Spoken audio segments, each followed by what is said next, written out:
Today I want to talk about all the lessons I've learned this year through this journey of healing. I hate these words, but I feel like there's no other word for it. I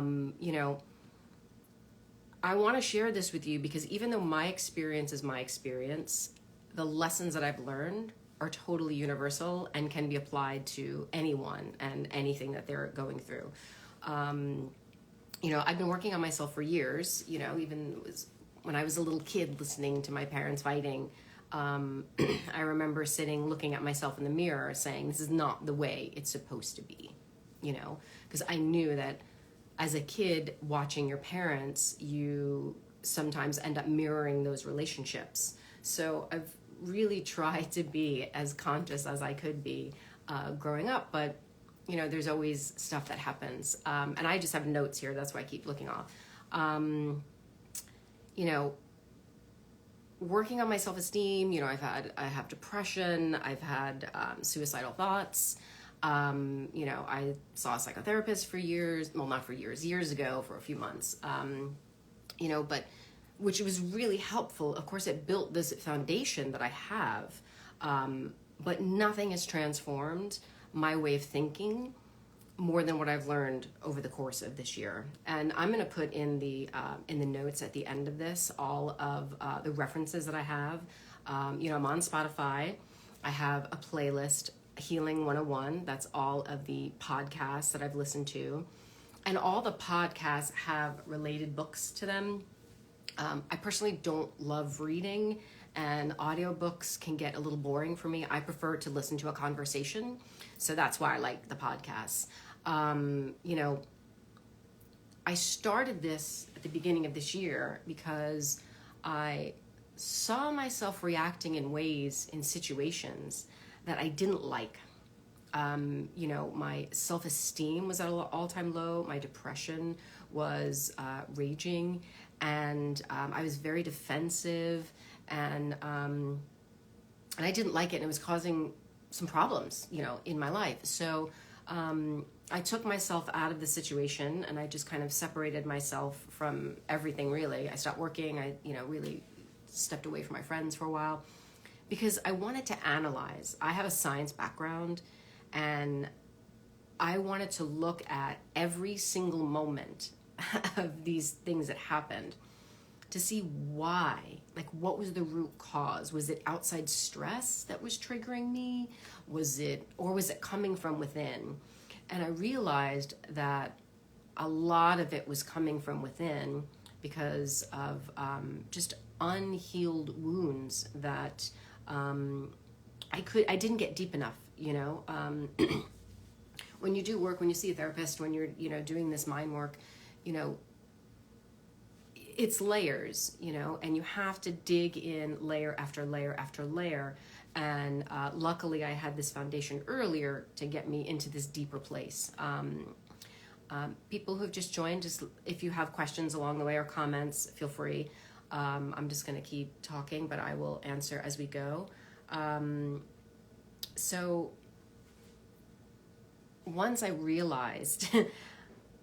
analyzed all of this and I realized I have some really deeper wounds in me and I was reacting in a way, it actually made me more depressed because I was of the belief at that moment that I was damaged, that I have these wounds, I'm damaged, I'm unlovable, I'm an underachiever, I am suicidal. I put all these I ams onto myself, and I believed that was just me. I'm damaged. But the beauty of what I've learned this year is that none of that is true. I'm not suicidal. I've had suicidal thoughts, but I'm not suicidal. Me as a person, as my own essence, I'm not damaged. None of us are damaged. It's how we see ourselves. So what I first did when I was deep into that depression, coming to all this realization, the first thing I did was I cleared out my apartment. And you guys have seen my apartment. There's nothing in here. But I felt this deep urge of I needed clarity. I needed to be lighter. And I felt very heavy emotionally and physically and just everything. So I went through every single thing in my apartment about 7 times, and I got rid of a ton of stuff. And by the way, if I can get rid of a ton of stuff, you can get rid of a ton of stuff, because there's nothing in this apartment. And now there's really nothing in this apartment, which feels amazing. I started seeing my acupuncturist again, because I realized it was like, okay, I've got issues here, right? I've got my mind. it was a mess. My self-esteem was a mess. My depression was out of control. And my body was a mess. I wasn't feeling well. I was heavier. I wasn't comfortable. And I said, what can I possibly do? Because the beauty of hitting rock bottom is that all there is up, right? So I said, I'm going to go back to my acupuncturist. I can clean out my apartment, which I did. I'm going to go back to my acupuncturist because he is kind of a whole healer, and there's a bit of therapy involved with him. So I started going back to him. He advised me to stop taking my allergy medication, because a lot of these medications mess up your depression and can trigger depression. And I was taking Zyrtec, Azolastine, and Flonase, all 3 every single day. So he's like, we're getting you off that. I can treat the allergies with the acupuncture and with other supplements. So that was great. Then I just started listening to different podcasts, and which I will mention in, as we go. A lot of it's Eckhart Tolle and Brene Brown, Oprah, Soul Search, right? Yeah, the Soul Search is really, really good. And I also heard about, my friend was doing the psilocybin therapy, and I jumped at the chance to do that. I've started eating a lot less. I was eating way too much food, just burying, my emotions in food. And I started eating a lot better, healthier foods. I had a SIBO diagnosis, which is this all related, the body and the mind, it's all related. Digestive issues, this is all related.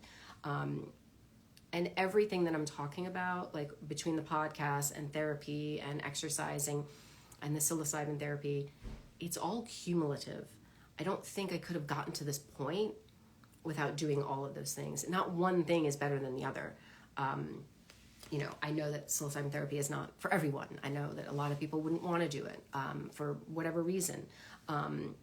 But for me, it really helps, because the therapy really just gets you in touch to a deeper part of yourself that you can then access and really do a lot of healing. But there's other ways to get there.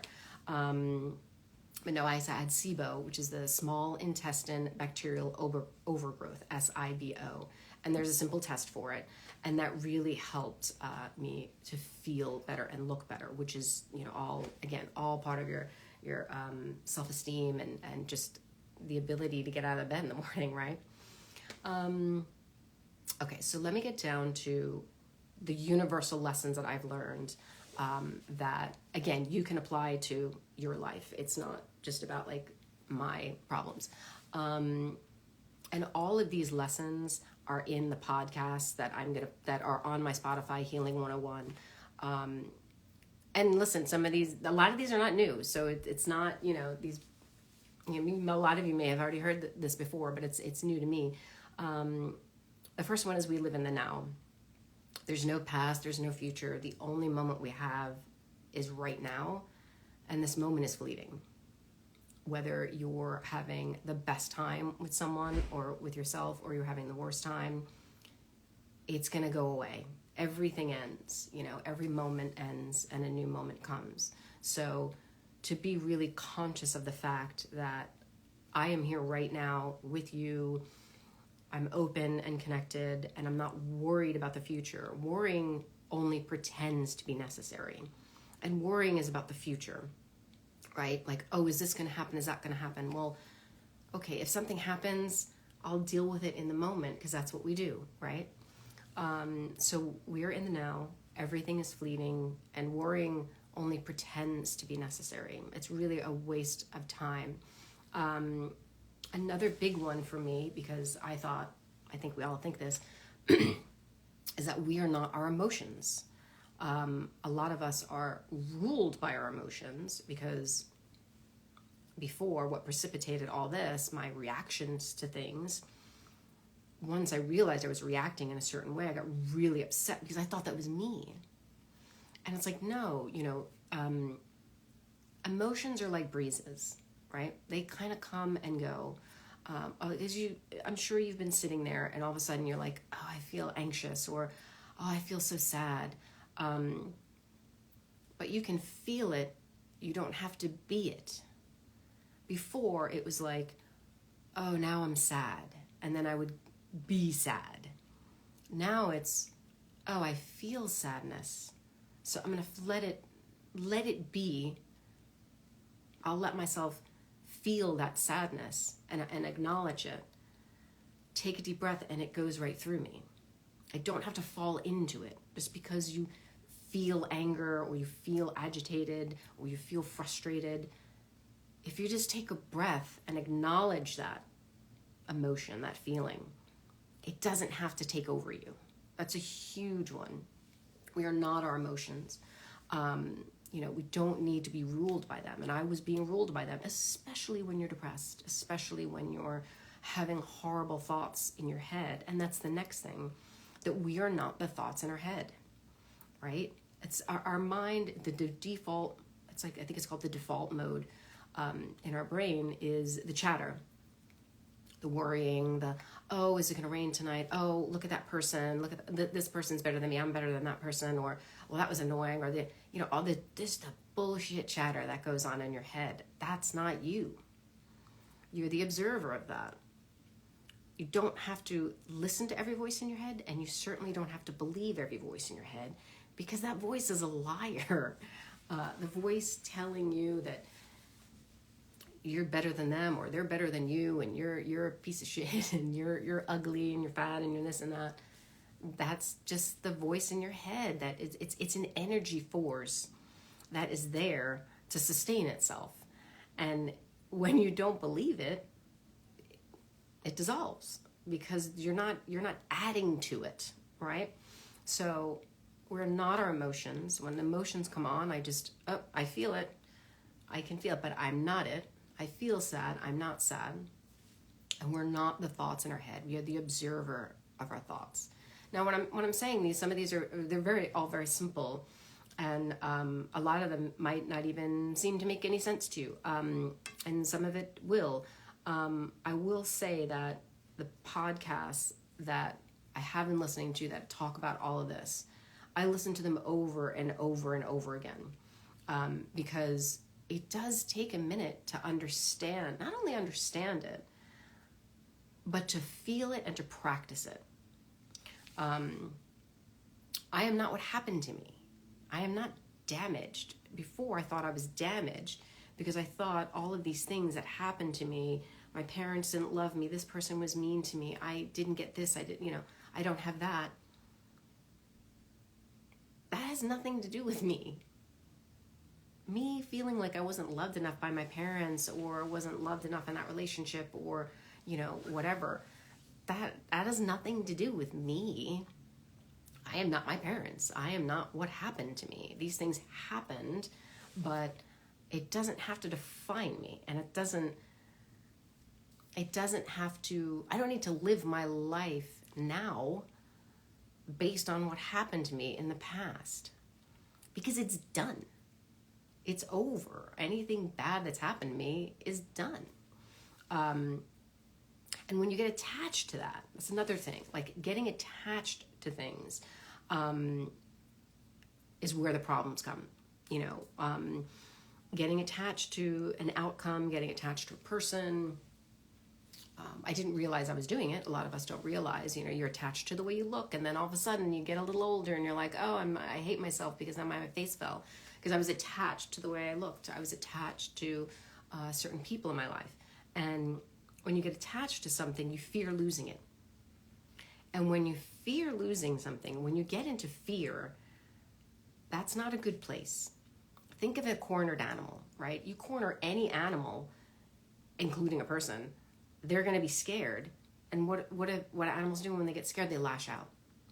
So I really have been very conscious of all of these things. That's why living in the now is the best way to do it, because when you're conscious and you have a thought that comes in your head, a negative thought in my head, or this motion that's coming through, I can be conscious of it and not let it control me. Because that's the whole point of all of this, is to not let the voices in your head control you and your emotions control you, because that's what I was doing. That's what we all do, right? We get angry, we feel anger about something, and we lash out. I am beautiful when I'm in my heart. There's a difference between being in your heart, operating from your heart, and operating from your head. You don't want to be in your head. The head is the worst place you can possibly be, because the mind is not you, right? The mind is going, it's got that default mode, and it's telling you all these horrible things, and you get it. It's like a whirlpool, you know what I mean? It's like a riptide, because when you're not conscious that it's going to happen, that's what your mind is going to do, and the emotions are going to come. If you're not conscious of like, okay, I know that's going to happen, and when that's going to happen, I'm just going to relax and just let it flow through me, you get sucked into it, you know? A lot of this way of thinking has really helped my depression, because, and listen, I'm all for feeling your emotions. I do think that if, like with my depression, if you fight something, if you resist what's the saying? What you resist persists. So I'm not saying like I never get sad or upset. It's not a bad thing, but I don't let it take over. Before, I let it take over, and I fell into that whirlpool, right? We've all done it. But now it's like, oh, I feel sad. Why do I feel sad? Is this a lie that I'm telling myself about myself? Or is it a legitimate reason to be sad? And usually it's not. Usually it is just the voice in my head saying, you know, I'm about to go out, and it's like, is that what you're going to wear? Is that the best you can do? Oh, your hair doesn't look that good. And it's like, fuck you. That's just, you know what? Those are just old voices from my mother, you know, because that's how she spoke to herself. And I saw her speak to herself that way. She probably saw her mother speaking to that way. It's all just, I consider it bad DNA, actually. Just crap DNA. It's shit in the attic that my parents never cleared out. You know what I mean? It's bad DNA that's in the attic of your head that you just haven't gotten to clear out yet, and it makes noises. I call it the. I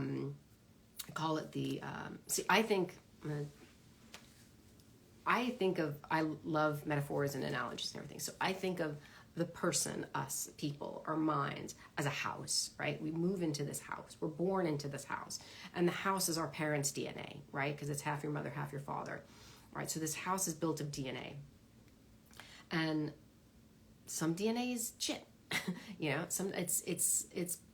it's the voices in our head. It's that when I hear a lot of these voices that have come and telling me, especially before I go out, or even before doing this, it's like, oh my God, your hair doesn't look good. Oh my God, is that the shirt you're going to wear? You know, because that's what my mother would do before she would go out, and I would see her doing that. And so I took it on, right? But I realized that she probably got it from her mother, who got it from her mother, who got it from her mother. It's like there's a record playing in the attic, and it's playing the same song over and over, because it's all the same, right? These voices in your head, it's always the same voice. I'm just always saying the same thing. So I see it as there's a broken freaking record in the attic that I can't find. I can't get to, because it's not my stuff up there. Does that make sense? So when I hear these voices, I'm like, oh, that's just the record playing in the attic playing, and I don't have the key to the attic to get it out there, because it's my parents' DNA. We talked about attachments. So I really, now if I get upset about something, I'm like, is that because I'm attached to something? And if I am, it's like, okay. Because the thing is, once you can see these things, right? Sunlight is the best disinfectant. So once you can see these things and be conscious of them, it's a lot easier to get over them and to move through them. Um, oh, I've identified my triggers. Excuse me. Hold on a second. Let me know if you have any questions or.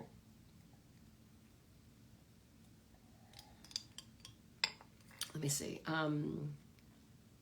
So some of the things that I've learned through the psilocybin, because it gets deeper into it's really a mirror.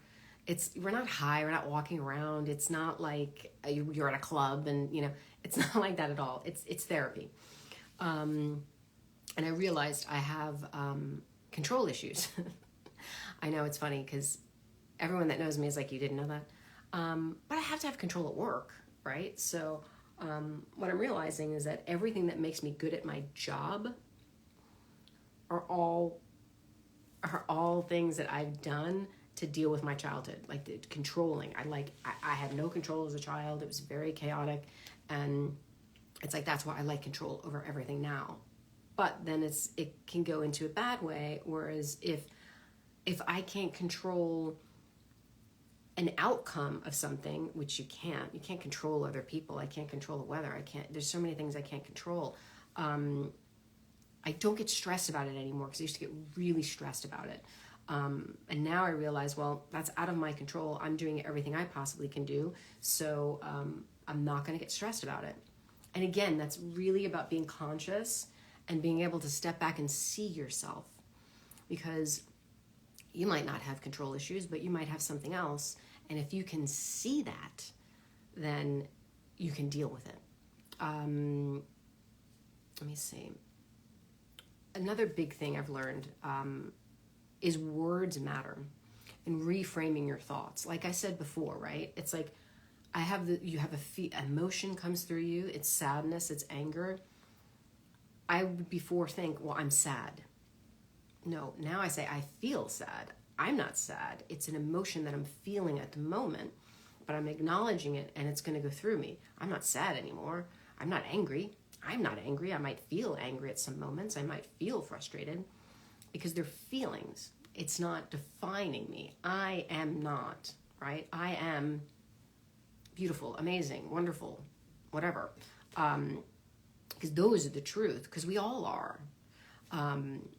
So reframing things is a really good way of not only distancing yourself from something, but putting yourself in the right direction. It's like, okay, so early in this, as I'm going through all these things this year, I'm like, I'm trying. And then I realized, no, I'm not trying, I'm doing. Like when you're working out, right? Like maybe you want to run a marathon. I mean, I would never run a marathon. Good for people who do. But when they're training for a marathon, right? They don't say, as they're running and you don't say like, oh, I'm trying to run a marathon. No, I'm training to run a marathon. I'm doing it. Like I'm working out, right? So this year it's like, God, I'm trying to get better. I'm trying to blah, blah, blah. And it's like, you're not trying, Laura. You're doing it. And once I saw it that way, because before it was like, oh, I'm trying. And now it's like, no, I'm not trying. I'm doing it. So the words that you say make a huge difference. Like when you wake up in the morning and you're like, oh, I'm so depressed. Well, then you're going to be depressed, right? What do they say? Well, if you think you can do it, you do it, or something. I don't know. If someone can remember that phrase and put it in the comments. So reframing your thoughts and looking at it in a different way is a huge thing, and it's made such a big difference. So I'm not trying, I am doing.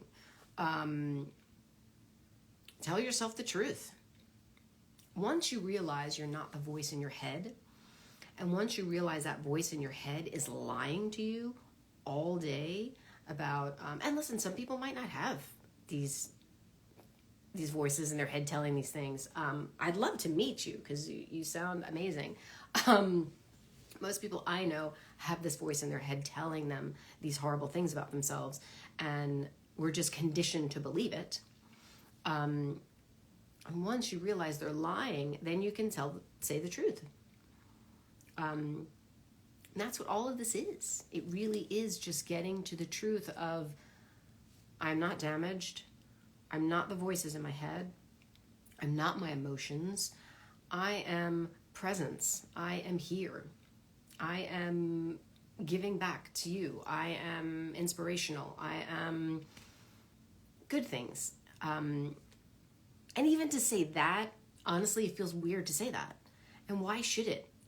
Why should it feel weird as your own person to say I'm awesome? Right? I mean, do you say that to yourself? I hope you do, and I hope after today you do, and you start telling yourself the truth. And like I said, these are all universal things. It's not, well, this happened to me, and we can only relate because that happened to you too. It's all the same, and it doesn't matter at what level you are of whatever your personal journey is. I think that's a lot of it. Also recognizing that everyone goes through emotions. It's a universal part of life. Exactly. And the thing is, everyone goes through those emotions, right? Because it's just energy. Energy is all around us. And we are light. So I am not, when you can separate yourself and say, like, I know it's going to come. Because, like, I know it's going to rain, but I'm not the rain. Right? I mean, you know, your car gets damaged. It's not me, right? These things happen, but it doesn't have to be, I don't have to identify with it. And once you can do that, you're not ruled by it anymore, right? It's like I was ruled by my emotions. And now, when I'm in a situation, I saw someone a couple weeks ago, and wasn't sure how I was going to react to the person because they've triggered me in the past. And I was just like, look, I might get triggered. I have no idea what's going to happen when we see each other. I don't know what they're going to say, what I'm going to say. I don't know, and that's okay. Because whatever is going to happen is going to happen. I can only control myself. And by saying that, I was in control. And there were a few moments where I had rushes of emotions, and thank God I was able to just acknowledge it. It's like, oh, I can feel it coming, but I'm ready, right? Because I'm here. The emotion is coming at me, right? But I was like, okay, I'm ready for this because I know it's not me, because I am me here getting ready for this emotion coming at me. And I was able to just like, okay, here you are. You're right here. Okay, there you are. Bye. And before, I would just be taken over by them and then react. You don't want to react. You want to be. What else? So yeah, I mean, the psilocybin therapy is, because this is the thing. I have this basis of everything that I just went through. Like, we're not our thoughts. We're in the now. Everything is fleeting. We're not our thoughts. We're not our emotions. We are not damaged. That's the basis for then the deeper healing of, the psilocybin therapy is personal, because then it really gets to you and what issues, deeper issues and traumas that you specifically have to go through and work with. One thing that I have done, I don't know, I'm sure you guys have heard, the expression like heal your inner child, and you should talk to your inner child. And I didn't do that before. I've heard of it, but I don't like going back to the past. Honestly, I really don't. Like, my brothers and sisters constantly talking about the past, and I'm like, we didn't want to go through it then. Why do you want to talk about it now? It's over. Like, who gives a shit? But I realized that a really important part of healing, whatever your healing needs to be, is going back to those moments. And going back to those moments and supporting you who you were back then. So it wasn't a psilocybin, because if you guys if you guys went to my last live, which is on my Reels page, between the 4th and 5th journey with the psilocybin, I started meditating. And when you there's a certain kind of meditation that if you do it right, you can actually get to the same place as the psilocybin. I don't think I could have gotten there without it, but I should probably do some research and see, like, I think it's transcendental meditation, where you can actually access this part of your brain. Anyway, so I'm having this moment of, I was with a friend, and I was hugging him, and then I was hugging him as a child to heal. You know, I have a photo of him when he was a kid, and I was hugging that child because I knew that he needed that love. And then out of the corner of my eye, I saw myself as a child, and I was like, what about me? And I couldn't even approach her myself. I was like, oh, hey, kiddo. And, it was so awkward. But by having that moment and then thinking about it and being in it, being in that awkwardness, I realized I really have to go back. So in a lot of my meditations, I go back to very specific instances, the traumatic memories of very specific moments when I was a child. And these are things, I forget everything. These are things I haven't forgotten. And I can relive these moments over and over again, which, you don't want to do. Who wants to do that? But now I do it. And I am there as me now, holding myself as a child and saying, it's going to be okay. This is over. This happened. It's not your fault. This has nothing to do with you. And you are loved, and you are loved. And I'm able to be in those moments where I wouldn't even think about it without completely breaking down. Now I can go back to those moments, walk into the house, pick myself up, and walk right out. And then it's done. There's so much power in that. And before, when I'd hear, oh, nurture your inner child, I was like, yeah, okay, whatever. But God, it's so fucking powerful. So if you haven't done that, try it. It's hard. And let me tell you something. All of this work, because it's work, is hard. But everything's hard. Life is hard, right? Life can suck. So I don't see it as work anymore. Again, with the reframing of things, I see it as an investment, because I took most of this year off. I mean, I think I've made like half as much as I made last year, which is not much. So, but this is an investment. I am working. I'm working on myself. And I'm putting an investment in myself, because I know going forward, I am not the same person. Maybe that's not the right way to put it, because it's not that I'm not the same person. I'm the best version of myself now. Because whereas before I was controlled by my emotions, I was controlled by the thoughts in my head. Now I realize I am not my emotions, I am not these thoughts, and I am the observer of them, and I am in control when I'm conscious. That leaves me to be in my heart and to spend every moment in my heart and not in my head. Because when you go from your heart to your head, that's when everything really gets lost. I hope this is making sense. I hope I'm articulating this clearly. Please feel free to comment if you want me to expound any further. I know I usually go for an hour on these, but sometimes I feel like I'm just saying the same thing over and over again, and I don't know if it's helpful.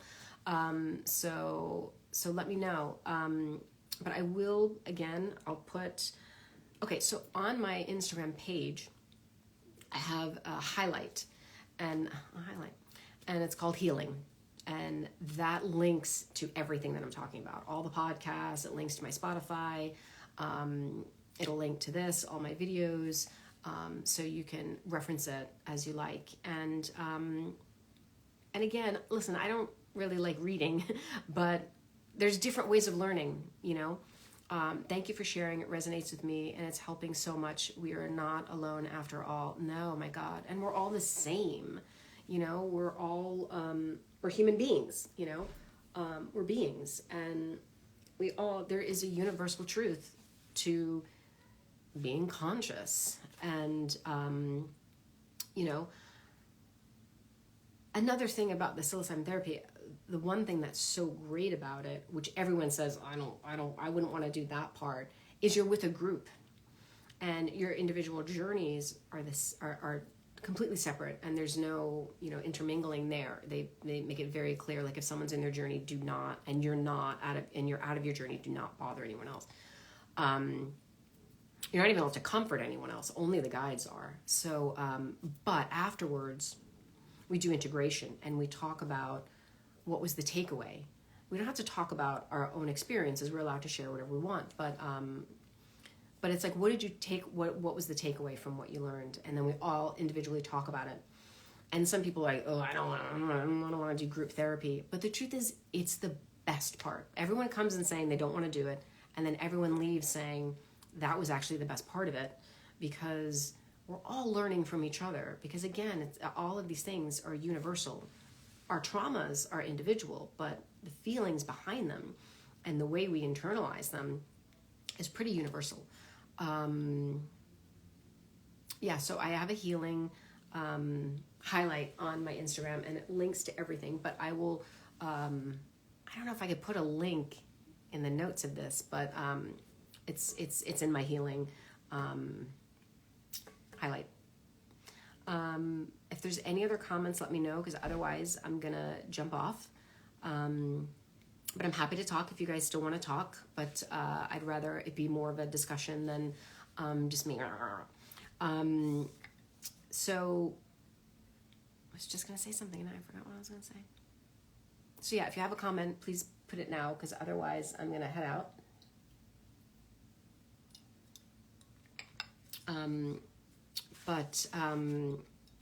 Thank you for joining, and just thanks for watching. And I really hope that all of this has helped me so much that, and when you have something that helps, you just want to tell everyone else about it.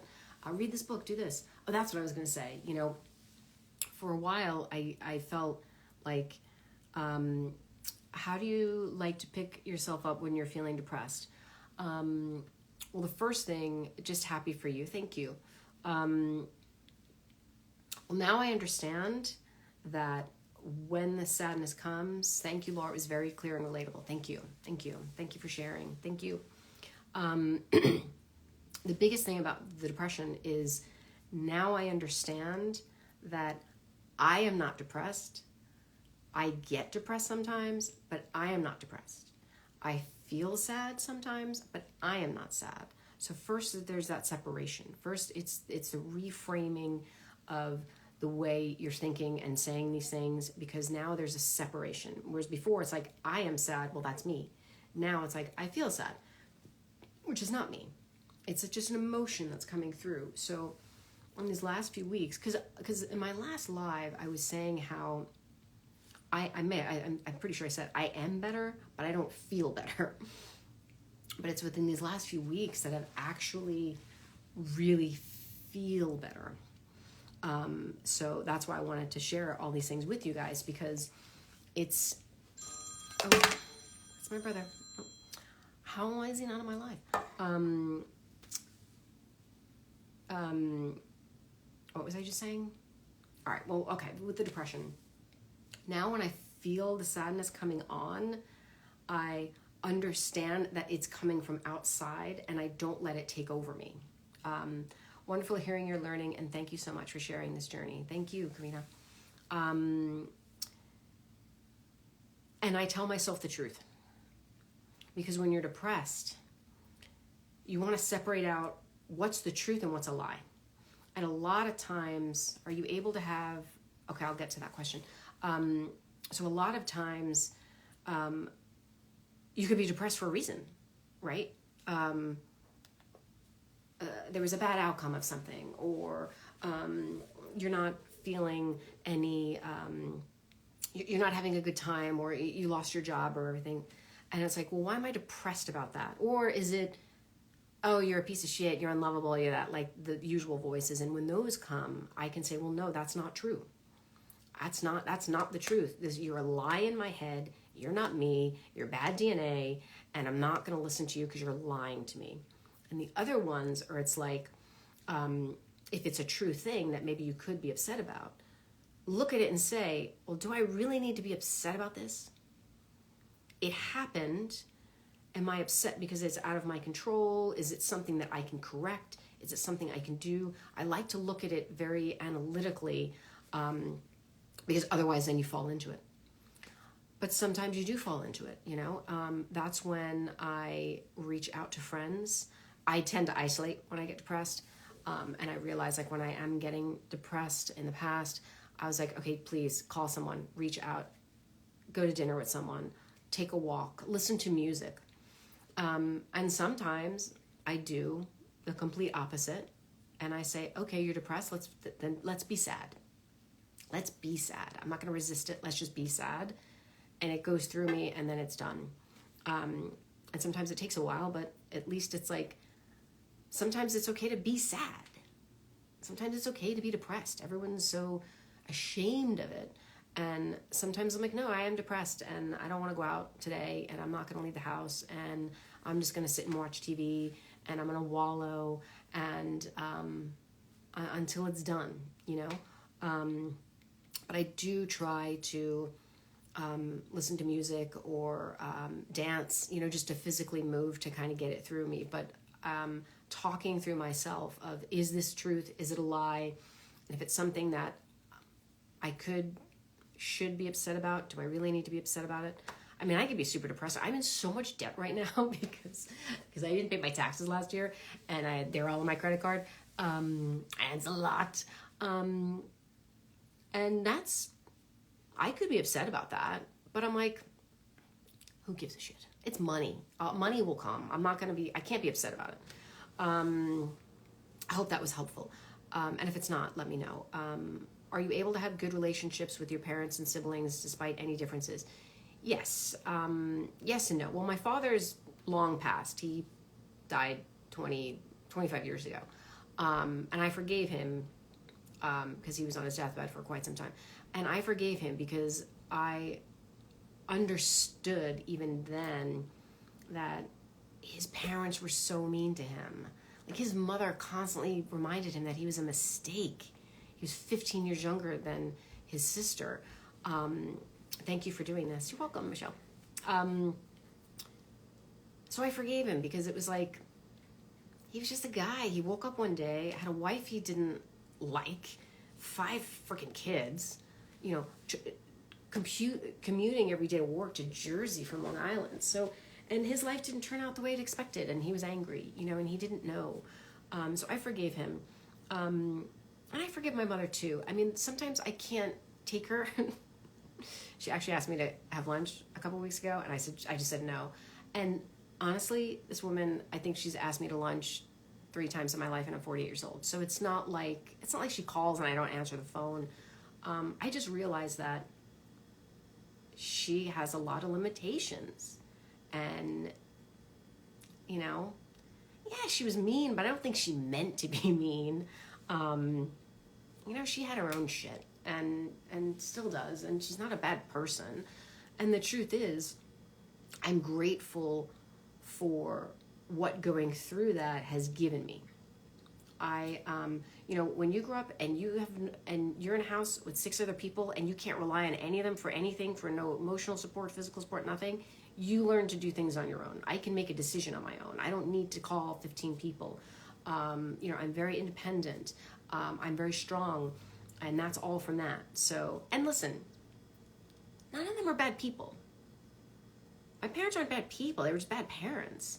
My brothers and sisters aren't bad people. They're not evil. They're not, you know, they were in the same house as me, and they had their own experience, and we were all just getting through it in the way that we could. So, I mean, I'm going to my brother just called. I have 3 brothers. So one just called me. I'll call him back. And the other one I'm going to see this afternoon. So I like all of them. I just realized that just went through an experience I went through, but from a different lens, and they've got their own damage from it, you know? So yeah, you know, it's fine. It's not like I dislike them. It's not like I intentionally avoid them, but I don't see them all the time. This way, when I do see them, it's good. You know, I can just appreciate them. Yeah. Yeah, let me know if you guys have any other questions, because I'm going to winding this down. But again, I'm happy to talk if you guys have questions. I just, sometimes I feel a little awkward just sitting here like rambling on.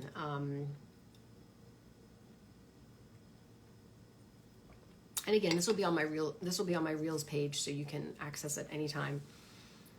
There is a lot of love, and you're talking about your family. Oh, thank you. Thanks.